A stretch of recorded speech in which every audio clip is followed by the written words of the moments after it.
hace días, mientras preparaba esta introducción, me vino a la mente algo muy curioso. Y es que llevo toda la vida oyendo hablar del cambio climático. Tengo recuerdos de cuando era una niña en el colegio, aquellos profesores que nos explicaban qué era el cambio climático. Después me iba a mi casa a merendar y veía los documentales de la 2 que también hablaban del cambio climático. Y de repente me acordé de este álbum de 2012 que tenía cuando era una niña, porque me acordaba de que aquí también se hablaba del cambio climático. Y efectivamente lo estuve ojeando y vi que hay un apartado entero dedicado a fenómenos naturales que son consecuencia del cambio climático, como la desertización, la subida del nivel del mar. Luego también, en otro apartado, se habla de fauna que está en peligro de extinción por el cambio climático. Y la última página, titulada El futuro, con exclamaciones, que define el cambio climático como el aumento de la temperatura terrestre a causa de la excesiva liberación de gases, y pone en exclamaciones, es un fenómeno que debemos combatir. Repito, este álbum es de 2012. El cambio climático es una realidad desde hace mucho tiempo. No es un problema para nada pasajero, sino algo que lleva ocurriendo muchos años. Y la buena noticia es que en todo este tiempo los países europeos no han bajado la guardia. Han demostrado con creces que están a la altura, ya que se han enfrentado una vez tras otra a diversas anomalías climáticas, ya que el continente europeo está en una zona que tiene un gran riesgo de sufrir anomalías climáticas precisamente por este cambio climático. Me llamo Claudia Arce y formo parte del equipo que representa a la Universidad de Cantabria. Y es un placer presentarles a mis 4 compañeros, Julen López, Iván Villegas, Moisés Po y Álvaro Quintos. Y juntos vamos a defender que los países europeos sí están preparados para responder adecuadamente a las catástrofes naturales que pueden llegar en el futuro y que de hecho ya están aquí por consecuencia del cambio climático. Hay muchos motivos para tener esperanza y estamos deseando contárselos utilizando 2 argumentos principales. El primero, en primer lugar, un argumento institucional. Mi compañero Julen López les explicará cómo Europa se ha fortificado durante los últimos años y hablará de mecanismos que permiten analizar los riesgos a los que nos estamos enfrentando como sociedad. Y también va a explicar que la acción coordinada europea se sustenta en 3 pilares: prevención, respuesta y reparación.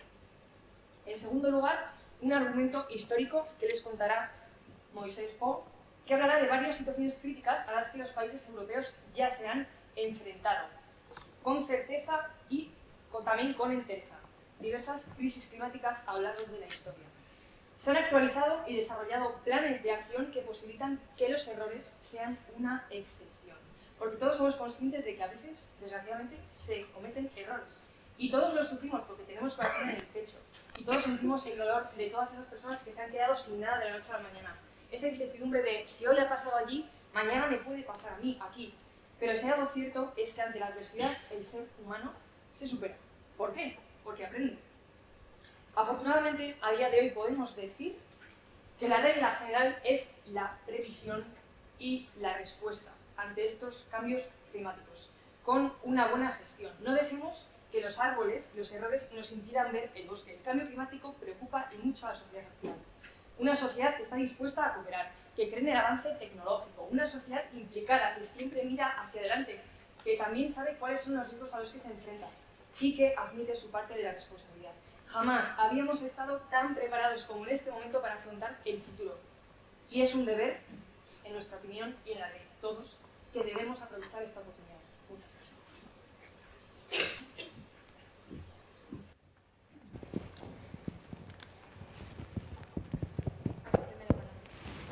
Estoy segura, al igual que yo, muchos de ustedes crecieron escuchando fábulas de Esopo. Y hoy hay una en particular que me gustaría recordarles: la cigarra y la hormiga.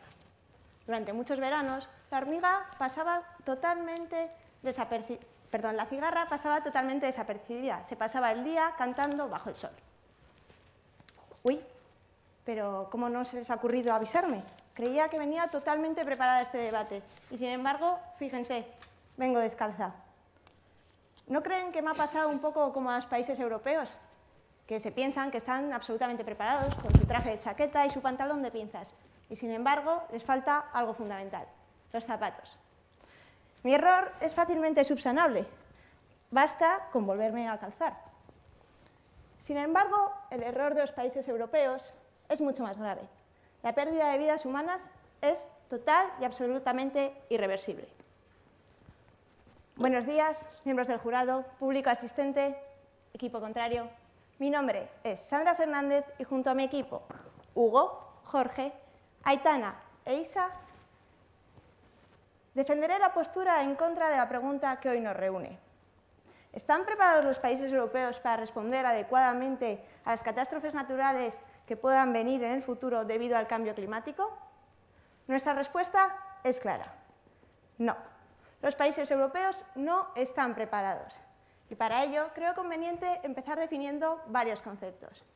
Y es que, ¿qué consideramos por países europeos? Pues aquellas naciones que se encuentran dentro del continente europeo, cada una con su propio sistema económico, político y social. En segundo lugar, otro término que llama la atención en la pregunta es catástrofe. Y es que lo definimos como ese suceso que causa pérdidas en cualquiera de estos tres ámbitos: humano, económico y medioambiental. Dicho esto, y para sustentar nuestra postura, presentamos tres grandes argumentos. Un primer argumento legal. La falta de armonización en los marcos regulatorios entre países dificulta la implementación de medidas de prevención y mitigación en dichos desastres. Cada nación tiene sus propias leyes y, por supuesto, sus propios protocolos, lo que genera barreras burocráticas y aumenta la desigualdad en esa protección. Un segundo argumento económico.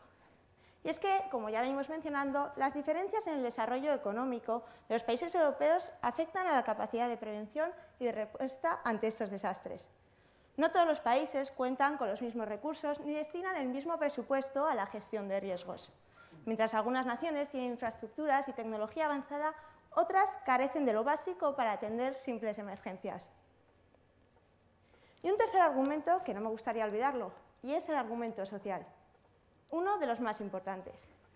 La falta de inversión en sistemas de alerta y prevención contribuye a la pérdida de vidas humanas.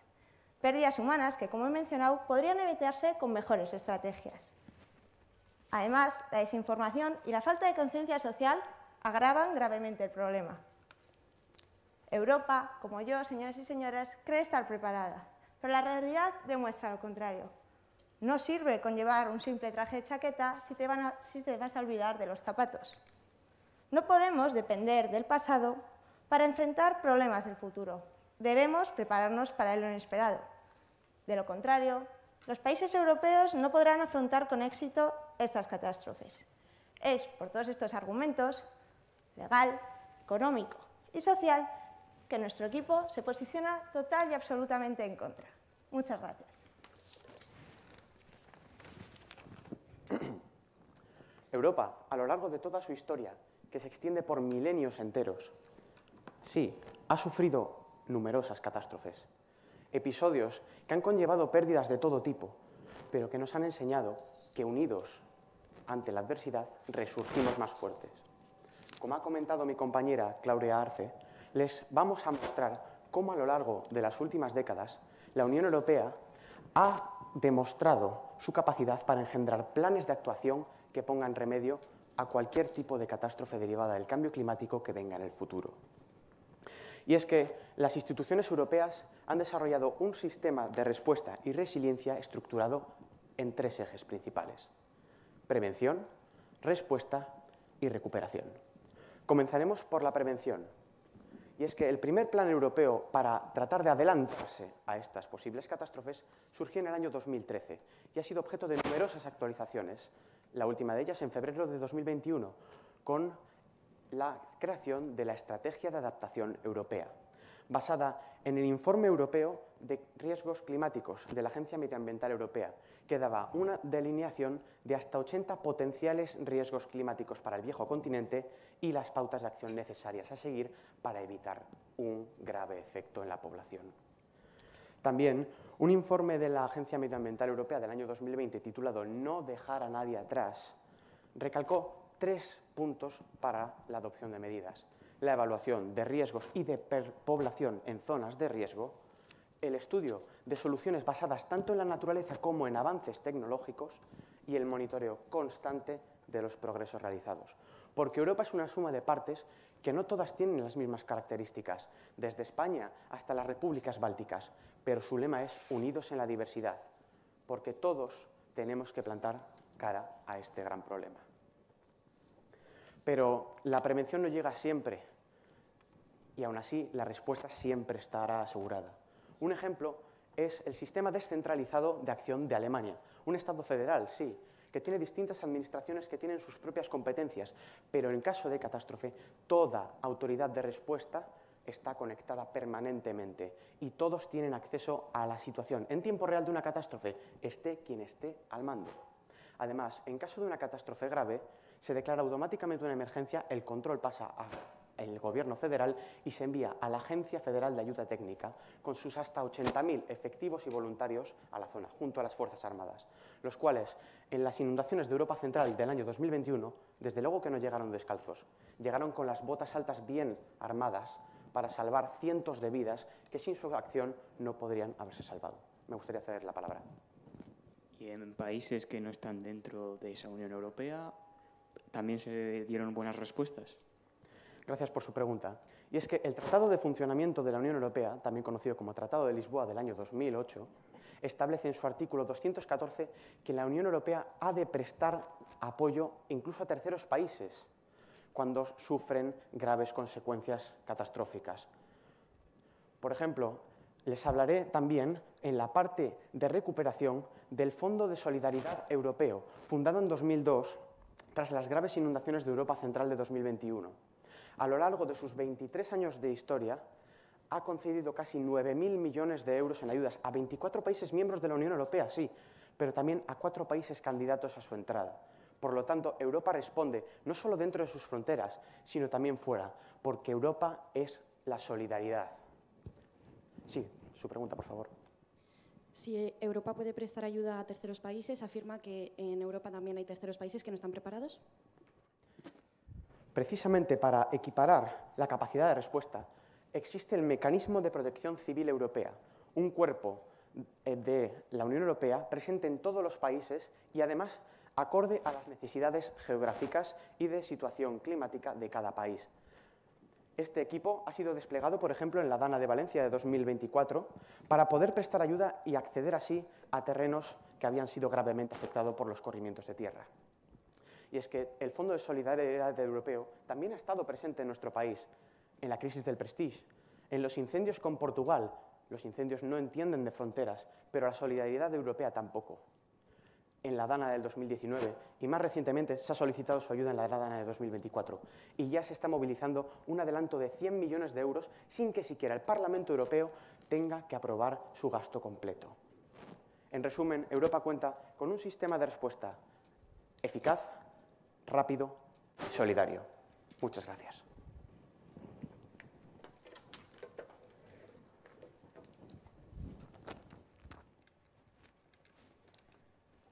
Europa no está preparada. Y para demostrárselo, vamos a comenzar con nuestro primer argumento, el argumento legal. Para ello, me gustaría darles y enseñarles el siguiente mapa de aquí. Fíjense en todos los países que ya hemos considerado, gracias a la introducción de mi compañera, en esta pregunta. No quiero que se fijen en la cantidad, sino en lo que hay detrás, en esos recuadros. Recuadros que reflejan las diferentes organizaciones dentro del continente. Lo que nos lleva a nuestra primera afirmación, la falta de armonización legal, que además, a su vez, nos lleva a una segunda dentro de la misma, la falta de igualdad de medidas dentro de este continente. Y para ello me gustaría darles un ejemplo claro. En el año 2019 hubo unas inundaciones dentro del este de Europa, Serbia y Rumanía. Comparemos ambos países. Por un lado, Rumanía, un país dentro de la Unión Europea. Por el otro, Serbia, un país que no lo está. Nos han mencionado el mecanismo de protección civil y precisamente es de ello de lo que quiero hablar. Un mecanismo que ya estuvo presente en Rumanía y que, sin embargo, en Serbia se vio obstaculizado debido a la falta de condiciones preexistentes entre la Unión Europea y este país. Por lo tanto, ante una pregunta tan global como es la de los países europeos, Si hay países que no están teniendo acceso a este tipo de cosas, no podemos decir que estemos preparados. También me gustaría hablarles de la burocracia. Y de nuevo, ustedes nos han mencionado el Fondo de Solidaridad Europeo. Me gustaría hablarles de la siguiente afirmación: la burocracia lenta. Nos decían, somos rápidos y eficaces, y sin embargo, fíjense en esto. Lo primero de todo, los gobiernos nacionales deben mandar una evaluación que debe pasar a la Comisión Europea. La Comisión Europea evalúa esos datos y hace un propio estudio, un estudio que pasa al Parlamento, un Parlamento Europeo que también debe hacer su propia evaluación y se lo pasa al Consejo de la Unión Europea. Ese Consejo, junto con el Parlamento, aprobarían esa ley. Y esto, traducido en la realidad, que fíjense que ya cuesta hasta contarlo, se traduce en cosas como estas. La burocracia lenta impidió que en Italia, en unas inundaciones en 2023, tuviese una buena respuesta. Y es que no vieron ni un solo euro hasta dentro de un año, más de un año. Por lo tanto, eso no es ni una respuesta eficaz ni una respuesta rápida. También me gustaría hablar de la economía. Y es que económicamente Europa tiene varios problemas. Fíjense, por ejemplo, en el porcentaje de PIB que invierten los países. El 26,5% según la media en la Unión Europea. La Comisión Europea nos dice, deberíamos estar entre el 25 y el 30. La media es buena. Sin embargo, fíjense en todos estos países de aquí. Todos estos no llegan ni siquiera al 20%. Es demasiado poco para considerar, de nuevo, ante una pregunta tan global, que estamos preparados. Lo mismo pasa en la protección medioambiental. Estamos en el 1,8 y, sin embargo, países como Irlanda no llegan ni al 0,6, Suecia al 0,3 o Rumanía dentro de la Unión Europea al 0,8. Dígame. Sí, me gustaría preguntarle si es usted consciente de que la filosofía propia de la Unión Europea es que el más fuerte sea capaz de ayudar al más débil para conseguir ambos un objetivo común en su interpelación. Me parece bien y, sin embargo, eso no se refleja en la realidad. Muy bonitas esas palabras y, sin embargo, vemos casos como Serbia, casos como Rumanía y muchos otros más en los que no se cumplen esas palabras. La falta de inversión en infraestructuras también es muy importante mencionarla. Y es que, fíjense, la directora de la EMA, la Agencia de Meteorología Europea, nos dice lo siguiente: el riesgo climático crece más rápido que nuestra preparación. Y esto se traduce en cosas como estas. La DANA. Ya les hemos reflejado un ejemplo de la burocracia y de lo legal, pero no quiero atribuirlo solo a eso.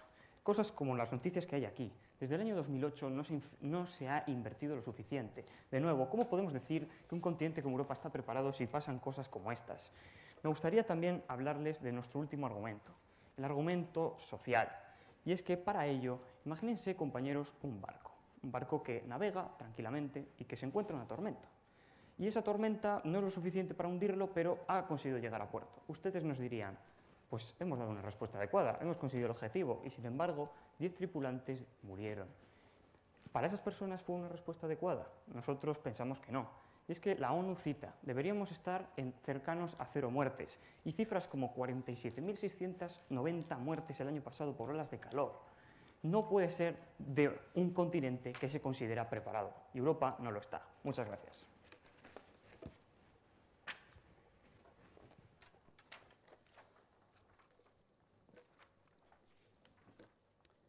¿Están preparados los países europeos para responder adecuadamente a las catástrofes derivadas del cambio climático? Bueno, pues me gustaría empezar contándoles una historia. Ya que ustedes han traído la DANA, déjenme empezar una historia que parece que no, pero tiene bastante que ver. A mí me gusta mucho la historia, y entre ellas la historia de las ciudades. Y en las ciudades, desde que el hombre es hombre hasta hace unos 100 años, ha habido asesinatos. En la antigua Roma, en la Edad Media, incluso en la Edad Moderna, no era nada extraño levantarse por la mañana, encontrar un cuerpo tirado en el río local, en un pozo, en la calle. Sin embargo, la gente no se asombraba, la gente lo veía como algo común, no era algo descabellado que pasasen estos asesinatos. ¿Por qué? Porque lo tenían normalizado, porque sucedían decenas, si no cientos de asesinatos cada noche. Sin embargo, ahora, si hubiera un asesinato, si ustedes se encontrasen un cuerpo al lado de su casa, se horrorizarían con todo el sentido y la razón del mundo. Saldrían las noticias locales sin ninguna duda, autonómicas y seguramente hasta nacionales. ¿Por qué? Porque ahora se trata de una excepción. Excepción que me lleva a la DANA que han traído ustedes. Con la DANA ha habido indignación social, ha habido indignación política, indignación en las calles, en forma de huelgas, de manifestaciones, de redes, de pedidas de dimisión. ¿Por qué? Porque no es la norma. Si hubiera sido la norma, la gente no se habría indignado. Pero es la indignación, es esa indignación la que nos dice que es una excepción. Y aquí no estamos hablando de excepciones, estamos hablando de la norma. Y la norma es que Europa está muy preparada para responder adecuadamente a estas catástrofes. Está preparada, como diré el argumento, pero después de su pregunta, por favor. ¿Las muertes que he mencionado de las olas de calor son una excepción? Las muertes que he mencionado de las olas de calor, creo que mencionan el número de 47.000 muertos. Es un estudio, si no me equivoco, de una empresa basada en Barcelona o el Comité de Investigación, que se trata de una estimación, por lo que no son datos ni siquiera del todo fiables. Pero vamos a empezar con un argumento histórico. Si quieren saber lo que es una catástrofe mal gestionada, vayámonos hace 70 años. Hace 70 años la respuesta a este tema de debate habría sido completamente distinta. Hace 70 años no estábamos preparados ni por asomo para combatir las catástrofes del cambio climático. 1953, inundaciones del Mar del Norte asolaron las costas de Reino Unido, de Bélgica, de Francia, pero sobre todo de Holanda. En total, más de 2.000 muertos entre todos estos países. Los europeos, horrorizados, se llevaron las manos a la cabeza, hicieron el Plan Delta y Plan Sigma en Países Bajos, donde se levantaron diques, se establecieron compuertas y hasta el día de hoy no ha vuelto a establecer. ¿Solo Países Bajos? No. El resto de países europeos, como ha dicho mi compañero Julen, son solidarios, pero no solamente eso, sino que escarmentaron en cabeza ajena y crearon sus propios planes. El Plan Barrier en Reino Unido, el Plan Mose en Italia, que han prevenido miles de muertes y por lo que estamos preparados para las inundaciones que comentaban ustedes. ¿Quieren saber lo que es otro desastre mal gestionado? No hace falta que nos vayamos a 70 años, solamente hay que desplazarse geográficamente. Vayámonos al sur de Asia, vayámonos a Pakistán, donde en 2022 ha habido unas inundaciones que han afectado a 33 millones de personas. Número de viviendas muertas, de viviendas destruidas, ni se sabe, pero como mínimo medio millón y miles, pero es otra cifra que no se sabe a ciencia cierta, de muertos. Imagínense que eso pasase en Europa. Bueno, imagínense porque no pasa, porque es algo impensable, porque Europa está preparada, a diferencia de países con menos recursos fuera de Europa, como Pakistán, como Vietnam, como estos países en los que hubo inundaciones, aparte en 2022, en 2017 no estaban preparados y por eso hubo esos muertos, por eso hubo esa destrucción que en Europa es impensable. Europa, que no solamente sabe en parte prevenir con sistemas como el de satélites Copernicus y alertar a la población del desastre que viene y de actuar en los días posteriores, sino de ayudar a la recuperación a largo plazo de las zonas afectadas, con planes como los que ha dicho mi compañero Julen. Después me gustaría hablar, por seguir con mi argumento de excepcionalidad, de sucesos como este. Hablan ustedes de la DANA. La DANA es lo que llega a los periódicos. Lo que no llega a los periódicos, a los titulares, a las noticias, a los reels de Instagram, son las buenas gestiones. Esto es un reportaje sobre la gestión de los recursos hídricos de España. Marzo fue el mes más lluvioso en muchos años en Madrid y hubo una cantidad de litros por metro cuadrado impresionante. Sin embargo, ¿hubo inundaciones? ¿Ha habido muertos en Madrid? No, porque se han gestionado espectacularmente bien estas riadas. El sistema que tenemos en España, en Madrid, por cierto, el sistema de canalizaciones de los más grandes del mundo, ha ayudado a que no haya ningún tipo de desperfecto. Se ha tratado no adecuadamente, sino perfectamente, en este caso, las inundaciones en Madrid. Así que yo les digo, no se queden en la anécdota, no se queden en la espectacularidad de la DANA, quédense con la norma. Y la norma es que estamos preparados. Las catástrofes se tratan de manera adecuada y no me cabe duda que se tratarán de manera adecuada. Muchas gracias.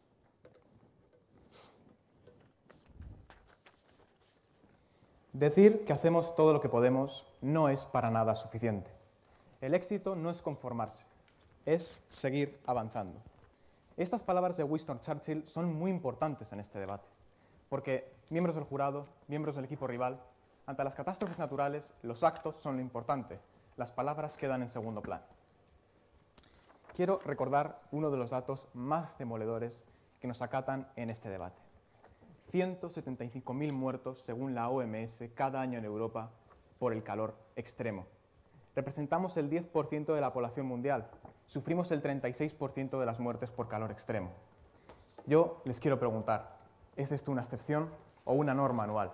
Claramente, una norma anual, y muy trágica, por cierto.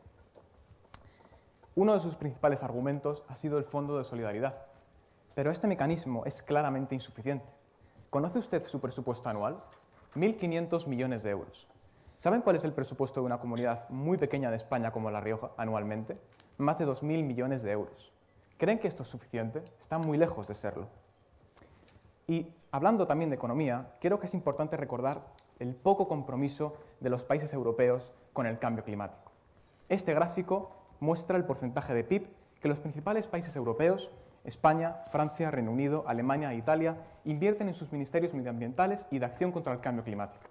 España lidera este ranking con un 0,6%. Sí, es líder, pero no con buenos datos. ¿Se imaginan el último? Atentos. Italia, 0,05%. Y Reino Unido y Alemania le siguen con un 0,06 y un 0,07. Miembros del equipo rival, no somos capaces de invertir una sola centésima de nuestro presupuesto contra el cambio climático. ¿Cómo podemos decir acaso que estamos preparados? Han mencionado ustedes también el mecanismo de protección civil, alegando que cubre muchos países y que es muy eficaz. Sin embargo, a la hora de la verdad, falla. Quiero retomar las inundaciones de Italia de 2023 y voy a ignorar el terrible hecho de que las ayudas tardasen hasta un año en llegar a los afectados, que quedaron completamente en el olvido.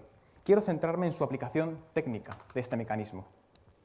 ¿Sabe quién estuvo el día 1 en Italia? La OTAN, el Centro Euroatlántico de Protección Civil. ¿Sabe quién tardó días en llegar? Europa. Y yo les pregunto, ¿cuánto podemos depender de Estados Unidos? Cuando Estados Unidos no está ahí, que viendo la geopolítica actual puede no ser muy tarde, ¿qué vamos a hacer? No va a venir papá a ayudarnos. Estaremos solos ante la catástrofe. También quiero comentar uno de los argumentos del segundo refutador. Dice orgullosamente que estamos mejor que hace 70 años. Permítame decirle, menos mal que estamos mejor que hace 70 años. Qué tragedia sería si no. Estaríamos hablando igual de millones de muertes entonces. Porque las catástrofes no paran de aumentar. No podemos compararnos con el siglo pasado casi. Siguiendo con mi argumentación, creo que es muy importante hablar de la información de los ciudadanos, que al fin y al cabo somos todos nosotros. Miren este informe de Eurostat, esta encuesta. El 65% de las personas no tienen la información suficiente para responder adecuadamente ante una catástrofe. Dígame, compañero. Gracias. Ha mencionado en términos porcentuales el PIB invertido en cada potencia de Italia e Inglaterra, pero no ha tenido en cuenta que el PIB nos supera en el triple que a España. Entonces, en términos totales, estamos iguales. ¿Y no cree usted que un país con mayor PIB debería también invertir un mayor porcentaje para luchar contra el cambio climático? ¿No sería eso estar preparado? Pero quiero retomar el informe de Eurostat, porque su segunda parte es aún más demoledora. Únicamente el 9% de los europeos conoce con plena información sus mecanismos de ciudad, región o país para luchar contra el cambio climático. El 90% de la gente no tiene la información suficiente. Por eso, cuando vemos noticias de decenas de miles de muertos, no podemos sorprendernos. No es casualidad, es Europa que está fallando. Quiero continuar también diciendo una cosa, y es que mi compañero Hugo ha puesto el ejemplo de Serbia, cómo el mecanismo de protección civil fue completamente inútil en esta localidad. ¿Saben qué hicieron el equipo contrario? Evadirlo. No nos han respondido, porque saben que es un claro ejemplo de la derrota europea. Finalmente, quiero hacer una reflexión. Las catástrofes naturales están aumentando y van a seguir aumentando. De hecho, exponencialmente. ¿Y qué hace Europa? Las alarmas suenan, los telediarios lo dicen continuamente. Van a venir muchos más desastres. ¿Sabe qué hace Europa? Dormir. Suenan más alarmas y no despertamos. Porque creemos que estamos preparados y defendemos que lo estamos. Y en la ignorancia nos olvidamos de que no solo no estamos, estamos muy por debajo de lo que debíamos estar. Finalmente, rápidamente quiero recordar a Churchill. No tenemos que hacer todo lo que podemos, tenemos que hacer más de lo que podemos. ¿Qué opinan de eso? Muchas gracias.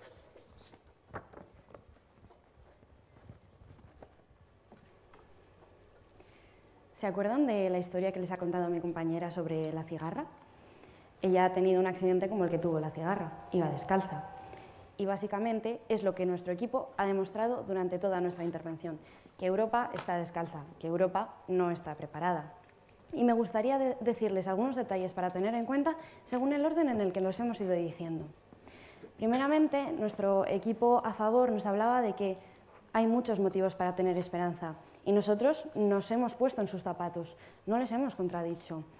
Y ellos mismos han dicho que, por ejemplo, Europa es una suma de partes. Pero nuestro compañero Hugo ha empezado hablando sobre nuestro primer argumento, sobre cómo legalmente tenemos una gran falta de organización y hay una gran desigualdad de medidas. Les ha explicado un caso sobre cómo en Serbia el mecanismo civil del que nuestros compañeros nos hablaban falló. No solo eso, ha añadido datos sobre cómo la burocracia fue lenta en Italia, sobre cómo la inversión en datos de PIB es insuficiente en temas medioambientales. Y ha dicho una cita muy interesante. El riesgo climático crece más rápido que nuestra preparación, haciendo referencia a la DANA, esa DANA que también posteriormente nos han vuelto a mencionar. Pero, sin embargo, lo más importante a tener en cuenta era el último argumento que nos comentaba Hugo, el social. Las muertes deberían tener una tendencia a cero, que no significa cero, pero sí una tendencia a ella. Posteriormente, ustedes han continuado en su segunda refutación hablando sobre cómo la DANA era una excepción, pero sin embargo, si la excepción rompe la norma, demuestra que no estamos preparados. Además, nos sugerían que no nos quedásemos en la anécdota, cuando han sido ustedes los que con algunos únicos ejemplos buenos sobre cómo han actuado, querían afirmar que Europa está preparada. Pero en contra de esos ejemplos buenos, nuestro equipo les ha hablado de muertes por olas de calor, de inundaciones, de todos esos hechos que muestran que no es una excepción, que la norma es que no estamos preparados. Como ha dicho bien posteriormente nuestro compañero Jorge, el éxito es seguir avanzando. Sin embargo, pese a que estamos mejor que hace 70 años y menos mal, nos ha mostrado gráficas de PIB sobre cómo, en este caso, la inversión de nuevo medioambiental es insuficiente. Es algo vergonzoso el que no se invierta más en estos hechos. Y de nuevo, las catástrofes naturales están aumentando. Esto no es una pregunta, es un hecho. Así que, volviendo al tema de la cigarra y la hormiga, si Europa es la cigarra y va andando descalza, ante la cuestión que nos estamos planteando, si los países europeos van a estar preparados para afrontar las catástrofes naturales producidas en el futuro por el cambio climático, la respuesta es clara, no. Estamos descalzos y no estamos preparados para afrontarlo mañana. Muchas gracias.